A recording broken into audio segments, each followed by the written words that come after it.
Olá, você que faz parte desse canal Campos de Ressonância by Marli Hanau, deve estar acessando em breve um encontro que tivemos ontem, dia 2 de setembro de 2025. Hoje são 3 dias do mês de setembro, o encontro que nós tivemos com Elaine Camargo. Normalmente, quando eu faço os encontros com as queridas pessoas que chegam até o canal, eu deixo que elas predominem na fala para que realmente seja a noite de cada pessoa. Eu acho que é importante para as pessoas que são convidadas no canal terem a chance de conversarem, de se expressarem, e a gente faz as perguntas apenas para auxiliar e também assim para manter a curiosidade nossa do outro. Eu acho que essa interação ela faz parte, né? É uma conversa gostosa da mesma forma que a gente tem uma conversa com um amigo. E foi essa conversa que tivemos ontem com a Elaine, contando sobre sua experiência, a partir do diagnóstico de câncer de mama até, o final do tratamento. E Elaine disse algo, durante a conversa, que nada como um dia e outro, e uma noite no meio. E assim, quando eu me lembro das vezes que eu ouvi uma frase parecida, porque essa noite no meio é que é a questão, o diferencial. Eu me lembro de ter ouvido lá para trás, assim, entre um dia e outro, há uma noite para atrapalhar.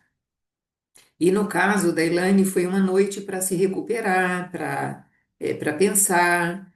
E aí eu me lembro, assim, de conversas do dia a dia. Eu me lembro que minha mãe entregou para o pintor, que fez um reparo em casa, a lata de tinta, né? E ela falou assim: Você quer levar? Sobrou tanta, né? Ele falou: Quero sim, eu venho buscar amanhã. Eu vou me casar e tenho que pintar a casa onde nós vamos morar. Daí, meia hora, ele voltou para trás e disse assim: Quer saber? Eu vou levar agora. Vai que a senhora à noite mude de ideia. Então é isso, né? Entre um dia e o outro tem muita coisa para se pensar.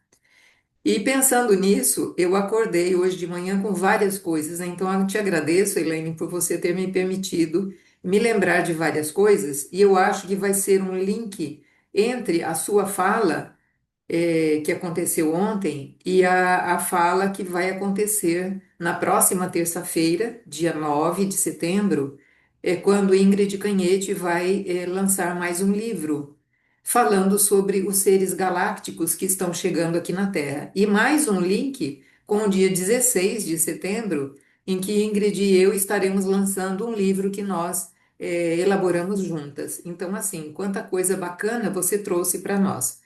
E eu quero aproveitar, e completar mais alguns itens a respeito daquilo que nós conversamos ontem.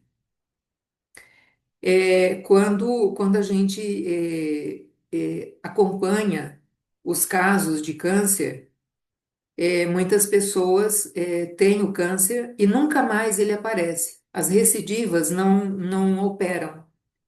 E por outro lado, segunda-feira agora eu visitei uma grande amiga, ela está na quinta recidiva.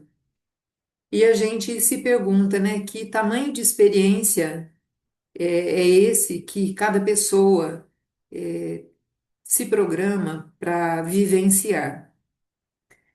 E aí eu me lembro de uma das falas daquele que foi chamado Jesus de Nazaré, quando ele curava e dizia assim: Vai, não peques mais. E quando a gente reflete sobre isso, eu penso que, na verdade, assim, vai e não mude a sua frequência. Porque quando a pessoa entra num processo de dor intensa e ela busca alternativas, como é o caso da Elaine, né, ela buscou as terapias integrativas e complementares para dar suporte a tudo aquilo que ela precisava vivenciar, porque na verdade, assim, para você gerenciar seu processo de cura, seja de uma doença que tem uma tarja preta, como a Elaine disse, né, a tarja lá, nossa, o carimbo de morte, né, ou uma outra doença passageira, para você manter essa sua abertura para o processo de cura, você muda a sua frequência. Coisas lindas acontecem quando as pessoas adoecem. elas fazem revisão de vida, os familiares se reúnem, se aglutinam. Então, assim, é uma revisão completa de todo o sistema em torno daquele fato inesperado, né? Então, assim, se você consegue manter essa frequência, não existe recidiva, né? Agora, nossa, mas será que eu pequei tanto, né? Voltei a pecar para ser acometida novamente por essa doença? Olha, tem N informações sobre isso, toda aquela linha, né, que a homeopatia trabalha tanto, né, o terreno fértil, o ambiente externo que está, assim, bastante contaminado com várias coisas, a fragilidade do organismo. Eu me lembro aqui de uma fala de um professor de geografia humana, e eu tinha 15 anos na época, quando fiz aquela disciplina, e ele dizia assim: o número de natimortos masculino é bem maior do que o feminino. O homem nasce mal equipado para viver. Então, assim, existe tanta coisa, né, baseada na genética, na epigenética, nessas interferências que fogem do nosso alcance, porque estão ligadas a organizações maiores que gerenciam toda a sociedade, que, assim, as recidivas às vezes acontecem não porque a pessoa caiu de frequência, mas praticamente ela foi forçada a mudar a sua frequência em função de contaminantes, né? Então, só para lembrar que, na verdade, assim, a gente não deve se questionar muito, né? Quando a gente se cura de alguma coisa, para de pensar. Eu me lembro de um outro fato, o, um dos médicos me assustou muito quando veio o resultado do exame de ultrassom de próstata do meu pai. E o médico ligou na universidade, eu estava dando aula naquele dia, a secretária entrou no laboratório e me disse: Olha, o médico do seu pai pediu para você ligar para ele com urgência. Eu quase desabei dentro da sala de aula e tive que esperar o horário ser cumprido, ministrei a aula que eu precisava, corri para casa, porque na época não tínhamos celular, e liguei para saber. E ele me disse: Olha, corre porque seu pai está com câncer, a próstata dele está gigante. E nós fizemos a corrida toda, fizemos a biópsia, e no dia que foi feita a biópsia, eu segurei o frasco com tanta fé, uma coisa assim que eu nunca tinha sentido, nunca tinha experimentado na minha vida, e eu me lembrei de textos, de livros, que inclusive, muito tempo depois, o próprio Bruce Lipton publicou naquele livro Biologia da Crença. Eu tinha lido um artigo sobre um ocorrido, que assim, você consegue modificar as células de um organismo todo, segurando ou tendo uma intenção somente com uma amostra. Então eu pensava, eu estou com uma amostra do meu pai e isso está saudável. E aí fui vibrando saúde, saúde, cura, que as células estão em ordem, bem organizadas. E fui, eu acho que eu não arrebentei o frasco na minha mão, porque o bom senso me acudiu naquele momento. Mas quando eu entreguei o frasco, ele estava quente, né? Então eu não era reikiana nem nada, mas eu vibrei intensamente pela cura do meu pai. E quando veio a resposta negativa, né, não era câncer, eu conversei com o urologista e falei assim, nossa, mas assim, como pode, né, um diagnóstico sem um exame me assustou muito e ele só me disse assim, tamanho não é documento, a funcionalidade sim. Então, assim, são eventos que a gente vai se lembrando a partir dessas falas envolvendo cura, que fazem a gente pensar, porque várias vezes ao longo de todo o período em que meu pai permaneceu conosco aqui na Terra, eu começava a pensar, será que foi um milagre? Para. Eu me proibia de pensar, de questionar, sabe, se foi milagre. Então entra nessa história, né? Vai, não peques mais, mantenha a sua frequência. Porque se você vai e vem, as coisas não funcionam, né? Então a gente tem que manter firme é, alguns propósitos, né? Bem, a outra coisa que Elaine disse que eu achei muito interessante foi que ela mencionou que ela dormia o tempo todo da quimioterapia. E aí eu me lembrei, hoje de manhã, tudo isso foi ficha que foi caindo, né? Eu me lembrei de uma fala do instrutor que nos deu o curso de constelação estrutural, e ele disse assim: quando uma pessoa dorme durante uma palestra, é porque ela vai para outro lugar onde aquilo tem mais significado para ela. E aí, naquele dia que ele fez esse comentário, eu falei: Nossa, gente, eu tenho que pedir desculpas para o meu marido, porque cada vez que a gente vai para assistir alguma palestra, ele fica do meu lado e dorme, mas dorme assim, de bater o queixo aqui no peito. Eu não sei como é que ele consegue curvar tanto a cabeça, segura o queixo aqui no peito e chega a roncar. E eu cutuco ele o tempo todo aqui do meu lado, né, para ele acordar. Pensei naquele momento, não vou mais acordar, porque ele vai para um outro lugar onde realmente aquilo pode ter mais significado para ele. E aí é o caso, me parece que é o caso da Elaine, mas isso me emenda a uma outra situação. Em 2008, quando meu pai já estava num processo assim bem delicado, fazia 5 anos que ele havia tido o primeiro AVC. Aliás, ele teve dois AVCs, com diferença de um mês. E aí nós passamos durante 5 anos no cuidado extremo com ele, indo a médicos, o tempo todo, né? A cada 15 dias a gente estava em algum lugar fazendo exame ou consultas. E ele conseguiu viver 5 anos dominando todas as suas funções, com limitações, é claro, né? Mas adorava fazer contas, jogar na loteria, brincava com os números, número de lá, número de cá. Então, assim, foi uma felicidade para nós. Mas naquele tempo, de 2008, me foi pedido que eu voltasse a ministrar aulas para biologia. E já fazia 10 anos que eu estava afastada da biologia, concentrando as minhas aulas e minhas atividades com a agronomia. E naquele semestre, durante uma das aulas práticas, de uso de fitorreguladores para enraizamento de estacas, eu comecei a conversar com os alunos, porque na aula prática que eu tinha mais convívio com eles para saber quem eles eram, o que eles faziam. Então, assim, pinceladinhas na conversa me faziam interagir melhor com eles. E numa dessas falas, eu mencionei, acho que algum aluno me perguntou o que que eu estava lendo, né? E eu mencionei alguns livros, e dentre eles Profecia Celestina, que eu tinha lido o livro, assisti o filme, comentei sobre assim, a beleza que eles fizeram, o filme, mostrando o campo sutil das pessoas. E um deles, o Pablo, que agradeço até hoje, me disse assim: Professora, vamos formar um grupo? Eu falei: Mas grupo de quê? Ah, grupo de estudos. Mas estudar o quê? Biologia, né? Não, professor, essas coisas que você está falando. E aí a gente combinou, entre meio-dia e 1 da tarde, nós nos reuníamos, eu acho que era na quarta-feira, e aí eu sugeri, né? Então vamos resgatar aí Profecia Celestina, entreguei o CD, eles se viraram lá para assistir o filme, eu fiz um resumo do livro.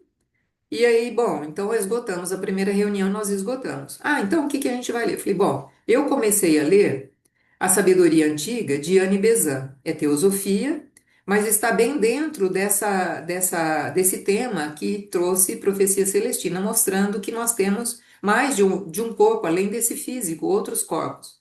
Ah, então vamos. E aí a gente começou a ler. Acho que aquilo agradou tanto o grupo que um deles chegou: Professora, nós podemos convidar uma outra pessoa? Ah, pode. E lá veio uma menina que estava terminando o curso de letras. E naquele dia ela me disse assim: Você já leu alguma coisa sobre os índigos? Eu falei: Não. Eu tinha ouvido o comentário da minha ginecologista falando. Ela me disse o seguinte: quando eu me aposentar, eu vou começar a participar dos congressos de saúde e espiritualidade. E aí eu estranhei, falei: Nossa, mas isso existe? Ah, existe. Eles estão falando muito sobre os índigos. Aí eu apontei a calça jeans e falei: Índigo? Não, não, são crianças índigo. Tem muita informação sobre isso, mas ela não me falou sobre o quê, né? E essa menina falou assim: Eu vou te trazer alguns livros para você ler. E me trouxe lá 3, 4 livros. Eu disse a ela: Olha, eu gosto de ler e anotar, então eu vou só anotar as referências e eu vou adquirir é, um desses livros. E aí eu comprei o livro intitulado Adultos Índigo, de Ingrid Canhete. E comecei a ler o livro, na verdade, assim, em dias que eu aplicava a prova. Eu ficava lá no fundo da sala, vigiando os alunos, tomando conta para que não houvesse interferência um do outro, né? Passar papelzinho daqui, papelzinho de lá, e ficava lendo o livro lá no fundo. Essa menina me disse assim: posso trazer a minha mãe para a reunião? Ah, pode. Lá veio a mãe da menina.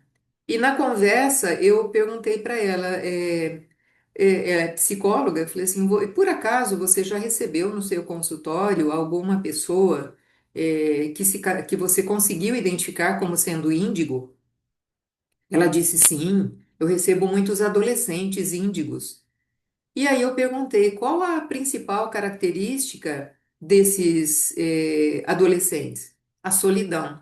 Eles sentem uma imensa solidão, mesmo que estejam em famílias grandes, que tenham muitos amigos, eles sempre sentem muita solidão. Muito bem, eu continuei a leitura particular, né? Lendo o livro da Ingrid, depois li o do Divaldo Franco e fui lendo outras coisas, né? Os originários, os que deram origem à primeira fala sobre os índigos, fui lendo aquele material. Mas aí a mãe da menina perguntou se podia trazer mais uma convidada. Pode, né? E aí o grupo foi crescendo e nós continuando a ler a sabedoria antiga. E lá veio uma senhora, uma mulher já na faixa dos 50 anos, ouviu mais do que falou, chegou quase no final da reunião, alguma coisa no livro suscitou um comentário e um dos alunos disse assim: Ah, isso aí é desdobramento consciente. Aí essa convidada levantou a mão: Posso fazer uma colocação, professora? Eu falei: Pode, mas não precisa me chamar de professora, não, né? Aqui eu sou igual a todo mundo. Aí ela me disse assim: eu estou fazendo quimioterapia aqui no Hospital do Câncer, eu venho uma vez por semana, e enquanto eu estou lá deitada, recebendo o tratamento, sentada, deitada, recebendo o tratamento, eu vou passear no parque. Uau! Você fica lá e vai passear no parque, eles deixam você sair com o equipamento de soro e deixam você ir lá para o parque? Não, não. O meu corpo fica lá e eu vou lá no parque. Uau, aquilo foi demais para mim. Eu falei assim: não, espera aí. Você imagina que você está indo no parque? Não, eu vou no parque. Mas você leva o seu corpo? Não, meu corpo fica. Nossa, mas aquilo foi uma tremenda confusão na minha cabeça. Pensei comigo, não, ela imaginou, ela imaginou. E depois de muito tempo é que eu fui entender. Ela fazia desdobramentos conscientes e ficava lá passeando entre as árvores. Nós temos um grande parque aqui, o Parque Sabiá, e o pessoal faz caminhadas, né? Tem muita gente, crianças, idosos, e ela lá ia no desdobramento consciente. E aí eu cheguei a perguntar para ela assim, mas e aí, quando termina? Ela assim, a enfermeira vem, dá um toquezinho no corpo e eu volto. Ah, bacana, né? Como assim, né, gente? Mas o que me lembrou a história da Elaine foi exatamente isso, né? Os desdobramentos, pela descrição que ela fez, algumas coisas foram conscientes, outras não, mas assim, é muito interessante isso que a gente faz com todos os nossos corpos, né? Então, eu acho que eu reuni aqui algumas coisas para comentar, mas assim, em relação à palestra da Elaine, foi isso que eu anotei, mas eu gostaria de falar mais um pouquinho sobre os índigos, porque isso talvez já seja um aperitivo, né, para aquilo que a Ingrid vai nos trazer. É, Quando a gente fala dos índigos, nós temos que pensar nas raças que se estabeleceram aqui no planeta. Nós pertencemos à quinta raça chamada ariana. E quinta porque quatro outras vieram antes de nós, né? A primeira raça ela foi totalmente etérica, não se tem quase informações sobre ela. A segunda foi hiperbórea. Pelas descrições do Arthur Powell, que foi um dos melhores livros que eu li, também teosofista, né? O livro chamado O Sistema Solar, ele descreveu essa segunda raça, a hiperbórea, como sendo sacos de mingau, porque não tinha esqueleto ainda. E ela se reproduzia por cissiparidade. Então, assim, o telefone tocou aqui, desculpa. Então, assim, ela não tinha um corpo definido. A terceira foi a lemuriana, que já tinha um corpo definido, deixou aí 7 sub-raças espalhadas ao longo do tempo. E a quarta foi a raça Atlante, também deixou 7 sub-raças espalhadas aí no tempo. Quando chega a quinta raça raiz, chamada ariana, ela veio trazendo. A primeira sub-raça foi chamada Hindu. Ela apareceu há 60 mil anos atrás. 60 mil anos antes de Cristo, não atrás, né? Antes de Cristo, então mais 2.000 anos aí. A segunda sub-raça foi chamada de Ário-Semítica. Ela apareceu 40 mil anos antes de Cristo, que são os árabes, aquele conjunto todo. A terceira sub-raça foi a iraniana. Ela apareceu 30 mil anos antes de Cristo. A quarta sub-raça foi a céltica, apareceu 20 mil anos antes de Cristo. E a quinta sub-raça é a teutônica, que somos nós, que apareceu também 20 mil anos antes de Cristo. Elas vão se mesclando, né? E aí, quando a gente olha esses índigos, eu me perguntei, muitos anos atrás, se ela já seria a sexta sub-raça dessa grande raça chamada ariana, que recebeu a denominação lá por Arthur Powell, que intuiu a presença dela, de austral-americana. Então, esses seriam os índigos que teriam começado a aparecer na Austrália e na América, com alguns membros isolados lá nos países mais velhos da Europa. E já no comecinho do século XXI, provavelmente as crianças cristal, elas já fazem parte da sétima sub-raça ariana, que seria a latino-americana. Então, nós temos assim, os índigos, certamente Jesus de Nazaré vibrou nessa frequência índigo, porque ele veio desmanchar um sistema viciado, né? Mas a partir da década de 40, essa frequência começou a aumentar na Terra. E a partir da década de 70, eles começaram a chegar em maior número, os índigos. A partir de 2000, eles já predominaram. Então, eles já conseguiam ser os pais dos cristal. Os cristal começaram a chegar, em 2000. Geralmente chegam um pouquinho antes, mas eles vão predominando. E eles chegaram na América do Sul. E assim, qual a característica desses índigos, né? O próprio Dr. Lugovenko, um russo, ele veio inclusive no Brasil em 2009. Ele estudou muito a frequência índigo e o que caracterizou o início do estudo dele foi o estudo daquele menino Boriska. Então, assim, os índigos, eles vieram para desmanchar sistemas obsoletos e crenças sem sentido. Eles representam a manifestação de uma organização mais complexa e mais elevada da humanidade. Então, à medida que essas novas frequências vão chegando, elas vão aprimorando o sistema e vão influenciando os pais e às vezes até os avós. Os índigos, eles são altamente intuitivos, são persistentes e obstinados, chegam a ser briguentos quando eles defendem um princípio. Eles têm a noção de urgência das coisas, por isso que eles brigam. Eles têm necessidade de que as coisas aconteçam muito rapidamente. E eles encurtam uma distância entre o pensamento e a ação. Então, assim, desde a minha infância, o livro da Ingrid, que eu comecei a ler lá em 2008, né? Eu até agradeci a Ingrid dizendo assim, eu me senti explicada e redimida, porque em casa sempre foi a briga continuada, porque eu sempre tive muita pressa e sempre desconfiava, não, lutava contra aquilo que queriam implantar em mim. E aí, quando fui para a escola, fui obrigada a calar, né? Não briga na escola porque você não, a professora vai te mandar embora. E aí começaram a vir as amarras, né? E aquilo vai gerando um burburinho interno que a gente mal consegue conter, porque a gente quase implode. Essa é a verdade, né? Os índigos, eles concretizam e criam, eles experimentam, eles testam, eles não têm medo. Eles sentem a força avassaladora que os impulsiona a ir adiante. Então, a pressa, sempre assim, surge a ideia e já vai aplicando, já vai agindo, né? Mas eles sofrem muito com a solidão. Aquela que aquela psicóloga que veio ao grupo comentou, né? eles desejam voltar para casa.